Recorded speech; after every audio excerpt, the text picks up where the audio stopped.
जी अस्सलाम वालेकुम।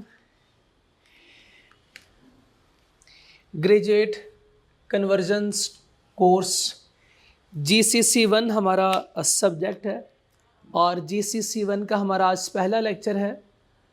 क्या है ये GCC1, किन स्टूडेंट से मैं मुखातिब हूँ, किसने ये कोर्स करना है और यानी कौन स्टूडेंट इसके लिए एलिजिबल है। तो आज के लेक्चर में ये हमारी डिस्कशन होगी। आज एक तो हमारा ओरिएंटेशन फर्स्ट हाफ जो है, 2 हाफ हम कोशिश करेंगे इस लेक्चर के हो। एक में मैं आपको ब्रीफली इसको इंट्रोड्यूस करूं, कोर्स के बारे में बताऊं, कुछ थोड़ा बहुत अपने बारे में बताऊं आपको। इस कोर्स के हवाले से बेसिकली ज़्यादा बातें होंगी और फिर सेकंड हाफ में हम ऑफिशियली जो है वो हमारे अपने कॉन्सेप्ट को शुरू करेंगे। ठीक है, तो ये कोर्स जो GCC1 है ये क्या है, ये उन स्टूडेंट्स के लिए है जो मैट्रिक FSC के बाद शुरू कर रहे हैं। नहीं, हमारा यूजुअली वो स्टूडेंट जो ACCA में आता है वो FSC के बाद आता है या फिर वो दूसरी किसी क्वालिफिकेशन के बाद भी आ सकता है, AO लेवल के बाद भी ये स्टूडेंट आ सकता है। लेकिन कुछ स्टूडेंट ऐसे हैं जो कहते थे कि सर हमने 16 ईयर एजुकेशन कंप्लीट की है, हमारे लिए यहाँ पे क्या है। तो ये उन स्टूडेंट के लिए एक स्पेसिफिक कोर्स डिज़ाइन हुआ है। वो अब प्रीवियस पैटर्न के मुताबिक नहीं चलेंगे जैसे हमारा नॉर्मली क्या होता है, या जो पैटर्न एक है उस तरतीब में पहले हम PRC एक लेवल हमारा होता है CA का, वो क्लियर करते हैं, फिर CAF का लेवल होता है, उसके बाद फिर हम आर्टिकल्स करते हैं, देन फिर हम CFAP के पेपर्स देते हैं। आपको इस फेज से नहीं गुजरना पड़ेगा। अब वो स्टूडेंट जो 16 ईयर एजुकेशन कंप्लीट करके आएंगे वो इस पाथवे से, यानी GCC1 उनके लिए स्पेशल ग्रेजुएट कन्वर्जन कोर्स है, इस वे से आएंगे, इस रूट से वो आएंगे और ये उनका पहला पेपर होगा GCC1, ये इसका कोड है। और इसका मैं आपको अभी बताता हूँ सब्जेक्ट के बारे में भी। तो वो ये स्टूडेंट जो है वो PRC या CAF नहीं करेंगे बल्कि हमारा ग्रेजुएट कन्वर्जन कोर्स के रूट से आएंगे और अपना CAF क्लियर करेंगे। फिर दिन नेक्स्ट जो है वो सिमिलर तरतीब से चलेंगे, यानी उसके बाद फिर आर्टिकल्स, और ड्यूरिंग आर्टिकल्स वो अपने CFAP के पेपर भी दे सकते हैं। तो वो इस रूट से उन्होंने आना है, यानी आपके लिए एक शॉर्टकट है। जो पहले आप एग्जामिशन तलाश करते थे, ढूंढते थे कि मुझे कौन कौन से पेपर एग्जाम्प्ट होंगे, ये वाला होना चाहिए, ये मेरा सिलेबस था, ये होना चाहिए, अब वो आपका मसला हल हो गया है। अब आपको वो कन्फ्यूजन आपकी दूर हो गई है। अब जस्ट सिंपली आपने क्या करना है, इस रूट से आपने आना है, इसमें जो जो पेपर आपके होंगे ये आप पेपर आपने देने हैं। तो चलते हैं GCC1 की तरफ। उससे पहले मैं अपना बता दूं अपने बारे में। मेरा नाम आतिफ फारूक है और मैं आपको GCC1 का ये कोर्स पढ़ाऊँगा। इससे ज़्यादा जो इंट्रोडक्शन है वो जैसे जैसे वो हमारा आगे प्रोसीड होगा ये सेशन, तो कुछ मैं आपको जानूंगा, कुछ आप मेरे बारे में जानेंगे। बाकायदा इसका आगाज़ करते हैं अल्लाह के बाबरकत नाम से।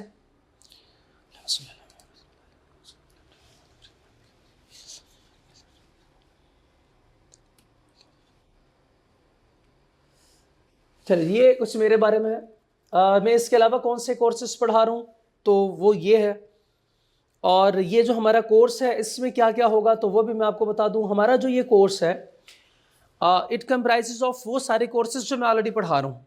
सो मेरे लिए ये कोर्स कोई न्यू कोर्स नहीं है, ये सारे सब्जेक्ट्स में ऑलरेडी ACA में ACCA में भी पढ़ा रहा हूँ।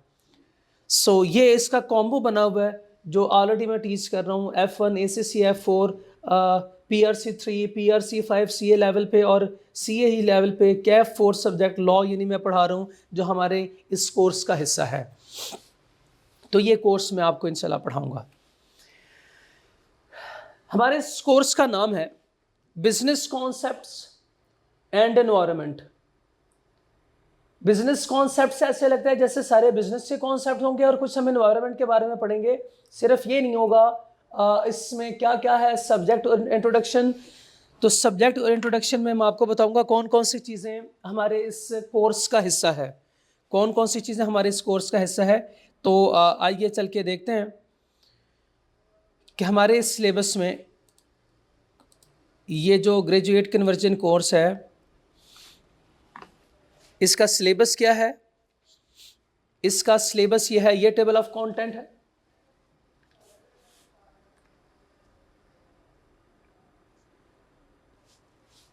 ये आ गया, ये आपके सामने है टेबल ऑफ कंटेंट।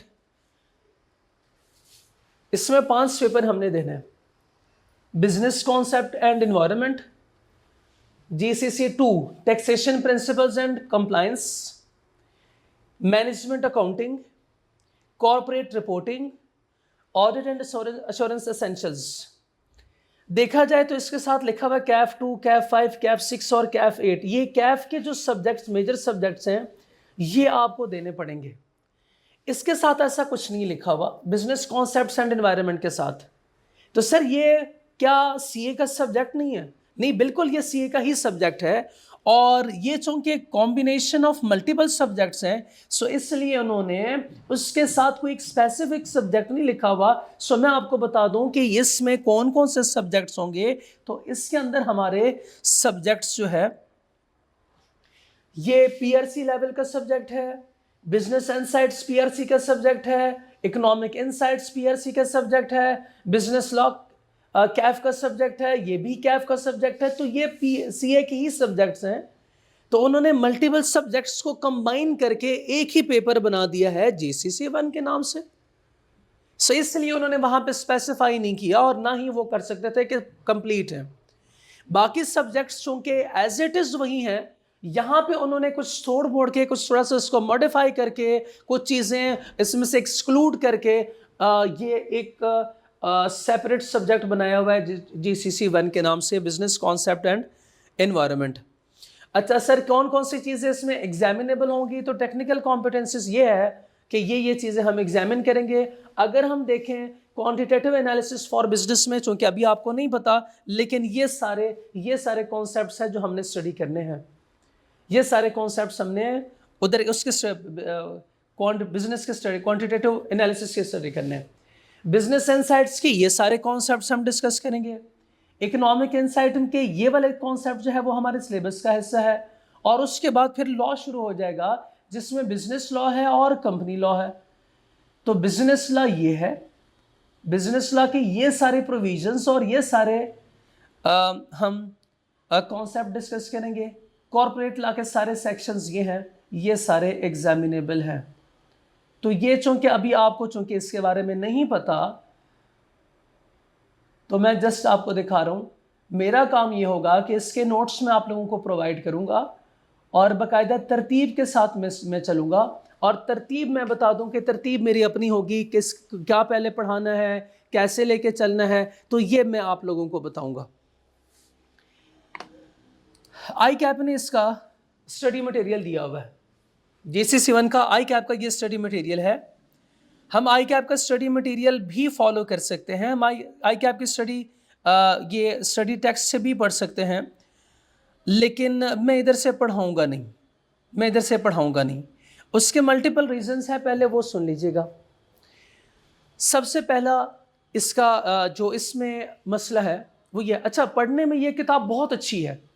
जैसे अगर मैंने ये किताब रीड करनी हो फॉर पर्पस ऑफ अंडरस्टैंडिंग, तो मुझे बहुत अच्छे से समझ आएगा, ये चीज़ें मुझे बहुत क्लियर होंगी, बहुत मज़ा भी आएगा, मैं इसको एंजॉय करूँगा। लेकिन चूंकि मैंने इसका पेपर देना है, तो पेपर में जाऊँगा तो मेरे पास तो बुक तो नहीं होगी, मेरे पास ये रिसोर्सेज तो नहीं होंगे जो आई कैप के दिए हुए। तो मुझे क्या करना पड़ेगा, मुझे ये सारी चीज़ें याद करनी पड़ेंगी, मुझे इसको रिमेंबर करना पड़ेगा, मुझे चीज़ें कुछ याद करनी पड़ेंगी, कुछ मुझे जस्ट सीखनी पड़ेंगी, कुछ जस्ट मुझे रिवाइज करनी पड़ेगी कि मैं उसको गो थ्रू करूं, वो इतनी इंपॉर्टेंट नहीं है। सो आई कैप की किताब एक तो ये है कि ये बहुत लेंथी है।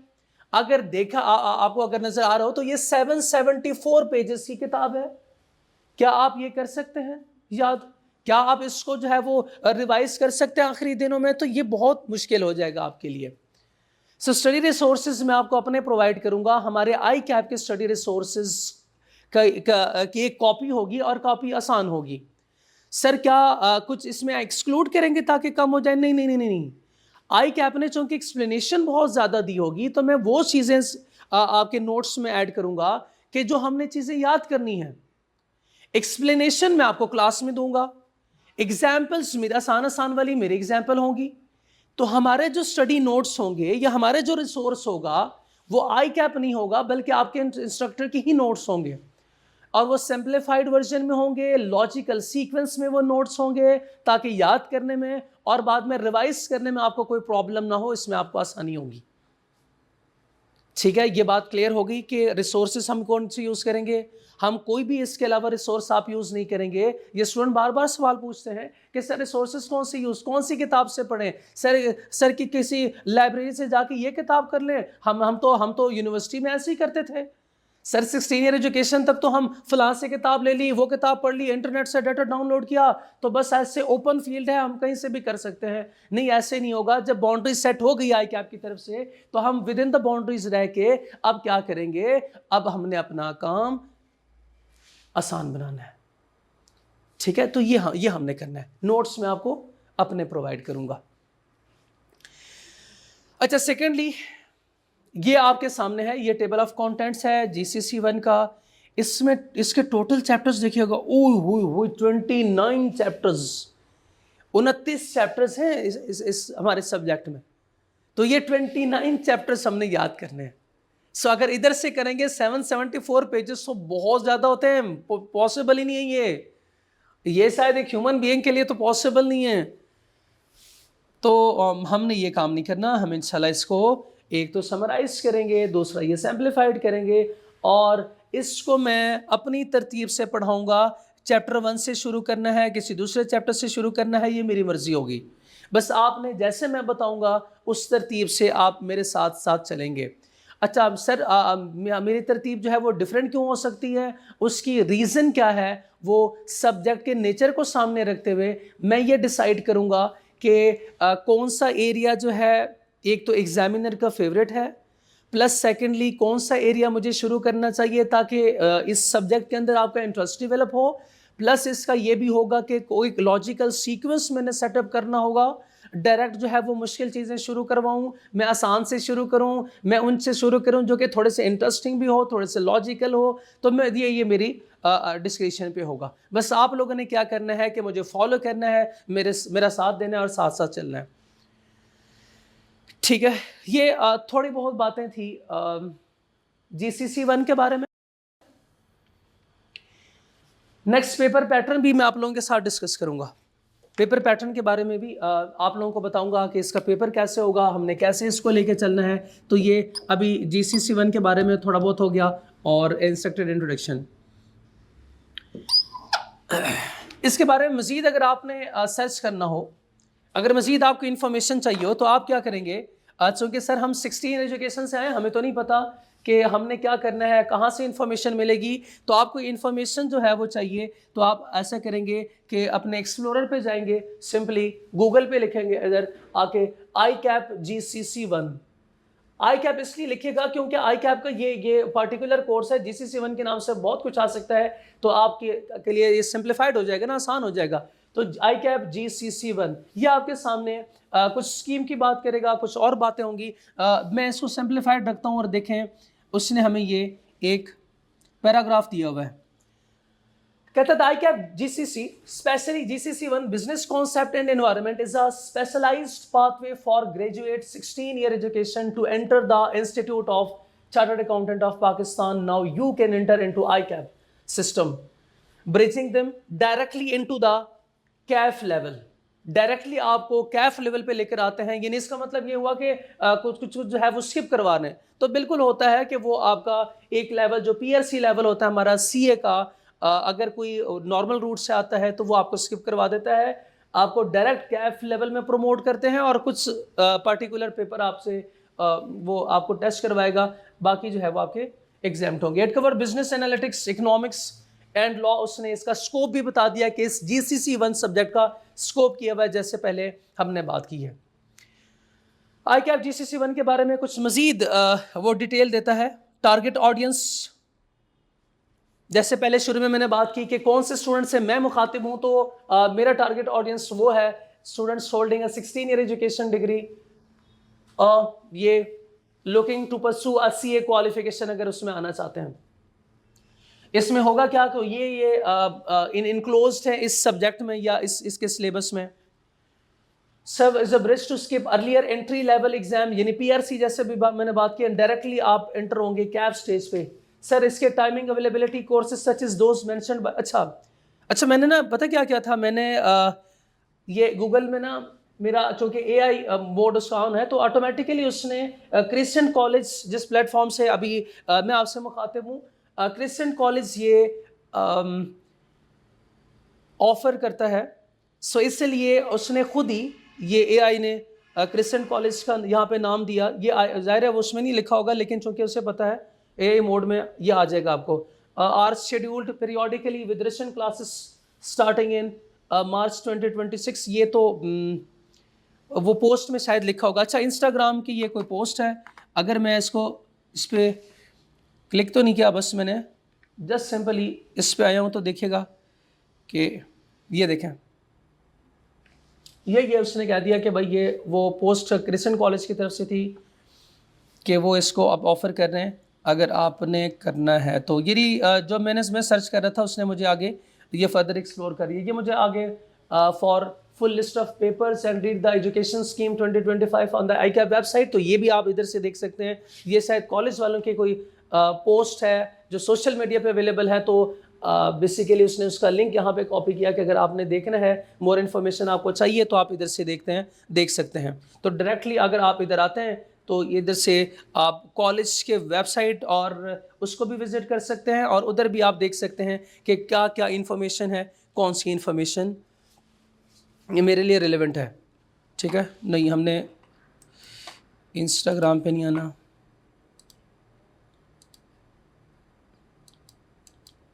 बंद हो जा।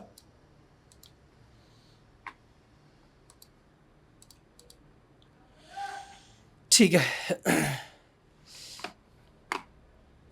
चलें मज़ीद इसके पेपर पैटर्न के बारे में बात करते हैं।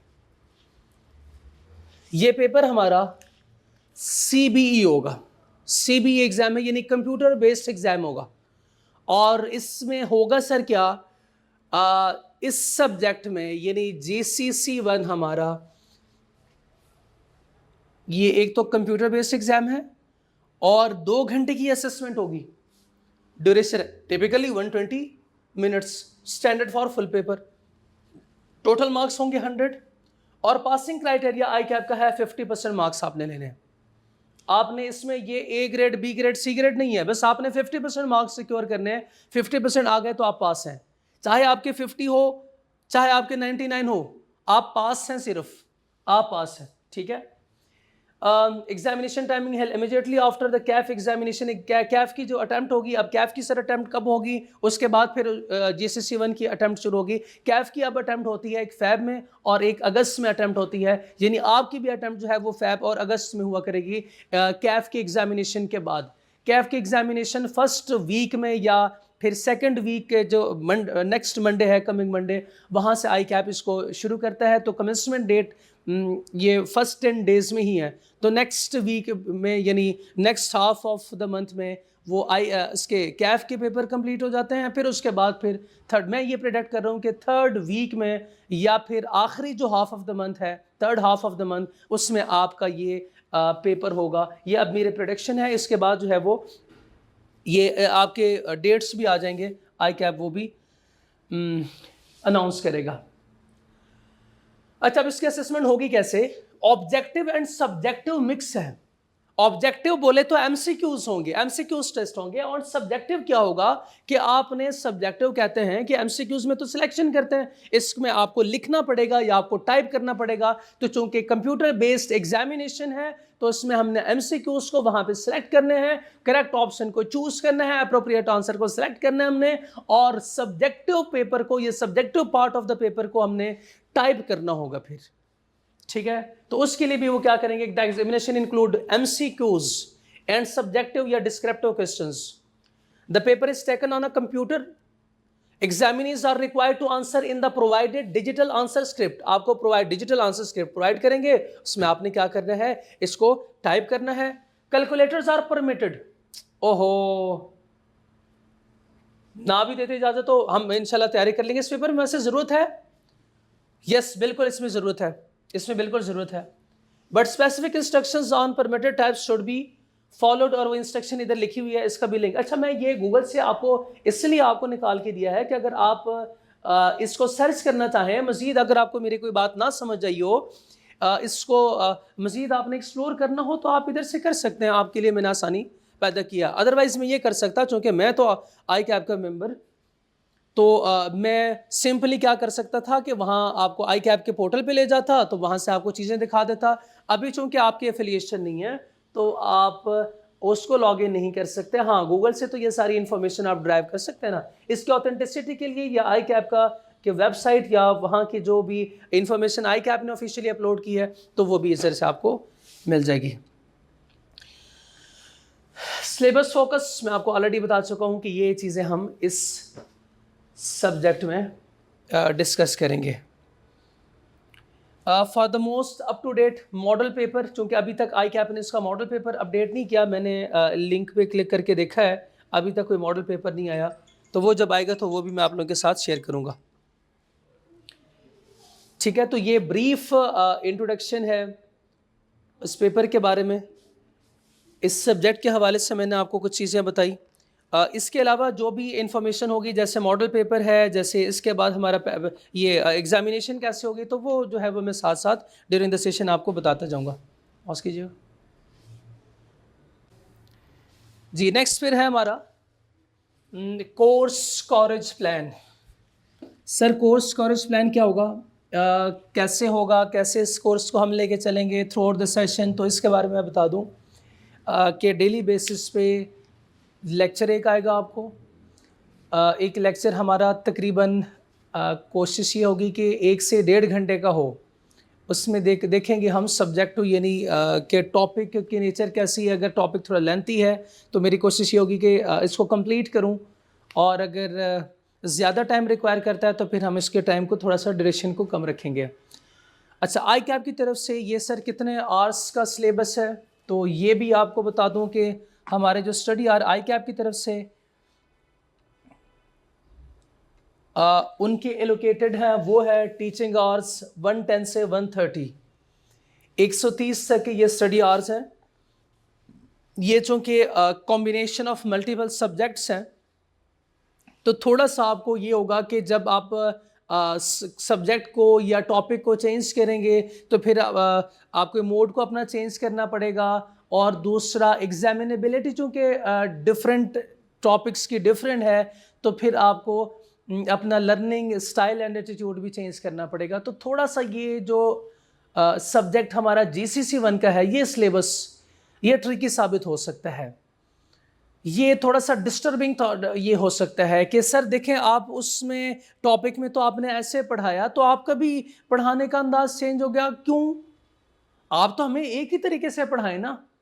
नहीं, जो मेरा टॉपिक जैसे मेरे से डिमांड करेगा मैं वैसे ही पढ़ाऊंगा, और आप इसको वैसे ही आपने सीखना है। बाज़ दफ़ा ऐसे होगा कि वो एग्जाम पॉइंट ऑफ व्यू से उतना इंपॉर्टेंट नहीं दूंगा, तो मैं भी उतना इंपॉर्टेंस नहीं दूंगा, तो अगर वो इंपॉर्टेंट नहीं है तो मैं इंपॉर्टेंस कम दूंगा, और प्लस एग्जामिनर का स्टाइल पूछने का कुछ डिफरेंट होगा, तो मैं भी उसको डिफरेंट तरीके से पढ़ाऊंगा।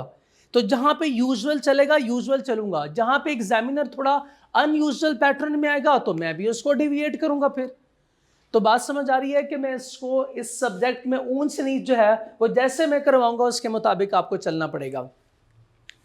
फिर भी थोड़ा सा ब्रीफली बता दूं कुछ, यहाँ पे क्वांटिटेटिव एनालिसिस फॉर बिजनेस जो है इसमें न्यूमेरिकल कैलकुलेशन है, बिजनेस कंप्लीटली थ्योरेटिकल है, इकोनॉमिक्स कंप्लीटली प्रैक्टिकल नेचर का सब ये सेक्शन होगा, बिजनेस हमारा इंटरेस्टिंग है और ये भी लीगल है, प्लस कॉर्पोरेट लॉ, क्योंकि ये लॉ है तो ये है ही लीगल, तो ये लीगल सब्जेक्ट्स है, तो लीगल वे में अंदाज में इसको पढ़ाऊंगा मैं। इकोनॉमिक है, चूंकि प्रैक्टिकल नेचर का ये होता है, तो प्रैक्टिकली ये बताऊंगा आपको कि आप भी प्रैक्टिस में ऐसे करते हैं, आप भी अपने रियल लाइफ में ऐसे करते हो। और बिजनेस, चूंकि आपने कभी बिजनेस को अभी देखा नहीं है, आपको बिजनेस एक्सपीरियंस नहीं है, तो आपको लगेगा पता नहीं क्या पढ़ा रहे हैं सर ये, लेकिन मैं बिजनेस से कुछ चीजें आपको बताऊंगा और आपको दिखाऊंगा कि ये बिजनेस होता है। तो उसके बाद फिर जब हम बिजनेस में जाएंगे या रियल लाइफ में प्रैक्टिकल लाइफ में जाएंगे तो यही सारी चीजें होंगी। इधर तो कुछ थोड़ी सी कैलकुलेशन होगी, कुछ थोड़े से न्यूमेरिकल सवाल होंगे, वो हमने अटेम्प्ट करने हैं। तो ये mixture of practical, mixture of theory, mixture of legal and ये न्यूमेरिकल का सब्जेक्ट है। तो इसलिए थोड़ा सा ये ना बहुत ही कॉम्प्लिकेटेड हो जाता है फिर। लेकिन चलें, कोशिश हमारी ये होगी कि इंटरेस्टिंग भी हो और हमारा लेक्चर में ये इंटरेस्ट डेवलप हो। बहुत ज़्यादा लेक्चर की ड्यूरेशन नहीं होगी, क्योंकि जितनी ड्यूरेशन बढ़ती है उतना ही हमारा उसको फिर लेक्चर को, बातों को ऑब्जर्व करना और उसमें जो हमारी या तो मोटिवेशन कह लें या फिर इंटरेस्ट कह लें वो कम होता जाता है। अच्छा, एक दो बातें, कुछ सजेशन भी है। इस सब्जेक्ट को पास करना ये थोड़ा डिफ़िकल्ट है एज़ कम्पेयर टू जो बच्चे आते हैं और इंडिविजुअल सब्जेक्ट्स को पढ़ते हैं। उसकी वजह क्या है? उसकी वजह यह है इसकी लेंथ। ये चूँकि लेंथी है और रोज़ाना डेली बेसिस पे जब मुझे सुनेंगे आप तो बोर हो जाएंगे कि एक ही मौलवी है, इसको बार बार देख रहे हैं, घंटा, 1.5 घंटा, 2 घंटे, तो आप थक जाएंगे, आप बोर हो जाएंगे। तो आप लोगों ने कोशिश ये करनी है, मैं लेक्चर के ड्यूरेशन को कम रखूँगा, नंबर ऑफ़ लेक्चर्स थोड़े ज़्यादा हो सकते हैं, आवर्स हमारे इतने ही होंगे, या ए बी पार्ट बनवाऊँगा, ताकि इससे फ़ायदा ये होगा कि आप बोर नहीं होंगे और आपके पास अगर टाइम शॉर्ट है तो फिर आप उसमें एक पार्ट सुन सकें। तो ये एक प्रैक्टिस इसमें हो सकती है कि मैं उसमें ऐड करूं, लेकिन शुरू में मैं ऐसे नहीं करूंगा। शुरू में मैं सही चलूंगा। शुरू में आपका जज्बा भी होगा तो शुरू में एक लेक्चर होगा, ठीक है। और आपने बैठ के 1 सिटिंग में पूरा लेक्चर कंप्लीट करना है और अपना कोई टाइम स्पेसिफिक करें कि आपने इस टाइम से इतने बजे तक ये लेक्चर सुनना है। कभी सुबह, कभी शाम, कभी दोपहर, कभी मौका मिला, कभी नहीं मिला, किसी दिन 2 लेक्चर, किसी दिन 3 लेक्चर, 1-2 दिन आपने कुछ नहीं किया, आपने कुछ भी नहीं पढ़ा और अगले दिन फिर मैं 2 लेक्चर सुन लूँगा। ये मजाक नहीं करना, ये मजाक है, ये मजाक नहीं करना पढ़ाई के साथ। पढ़ना है तो फिर सीधी तरह पढ़ें, नहीं पढ़ना तो फिर ना पढ़ें बस। हाँ ठीक है, आपकी मसरूफियत भी होगी, तो अगर ज़्यादा मसरूफियत है तो फिर ना करें, अगर आप टाइम नहीं निकाल सकते। हाँ, बातें जो है वो ख़तरनाक हो रही है ना। हाँ, वो इस वजह से कि ये सब्जेक्ट आपसे रिक्वायर ये करता है कि अगर आपके पास टाइम है तो फिर आप थोड़ा सा टाइम अपने मसरूफियत को आगे पीछे करके इसको स्पेसिफिक टाइम दें, उसके बाद फिर आप जो मर्ज़ी करें। और मेरी कोशिश ये होगी कि मैं खुद सारी चीज़ें करवाऊँ, एक चीज़ मैं खुद करवाऊँगा। वो जो आपने 16 ईयर में इससे पहले जो हमारा यूनिवर्सिटी का हाल है वो सभी जानते हैं, आपको भी पता है, मुझे भी पता है, तो उस तरह नहीं होगा। एक्सप्लेन करूँगा चीज़ों को, बिल्कुल डीप डाउन जाके एक चीज़ का क्रक्स निकाल के आपको दिखाऊंगा और आपको बताऊंगा कि हाँ ये ऐसे होता है, और आप भी इंशाल्लाह इसको एंजॉय करेंगे, ठीक है। तो ये हमारा कोर्स कवरेज प्लान होगा, ये मैंने आपके साथ शेयर किया। अब हम चलते हैं ऑफिशियली अपने कॉन्सेप्ट्स की तरफ। ये जो आपको मैंने दिखाए हमारे टोटल चैप्टर्स थे 29। मैं शुरू करूँगा चैप्टर नंबर 12 से, 12वें चैप्टर से मैं शुरू करूँगा, 11 चैप्टर छोड़ के। उसकी क्या वजह है ये अभी आपके लिए जानना ज़रूरी नहीं है। ये सारी चीज़ें इस चैप्टर में हमने डिस्कस करनी है। ये हमारे इस चैप्टर के मेन टॉपिक्स हैं और फिर इसकी एक्सप्लेनेशन नीचे दी हुई है। तो इस चैप्टर में हमने ये सारा कुछ डिस्कस करना है। अब मैं जैसे आपको पहले दिखाया, ये आई कैप की किताब है, इधर से मैंने नहीं पढ़ाना, आपको इंस्ट्रक्टर के नोट्स प्रोवाइड होंगे। ये आ गया हमारा चैप्टर नंबर 12। अच्छा, आई कैप में जो चैप्टर होगा वही मेरा चैप्टर होगा। मैं चैप्टर्स को मर्ज नहीं करूँगा, मज़ीद इसको कॉम्प्लिकेटेड नहीं बनाऊँगा, ठीक है।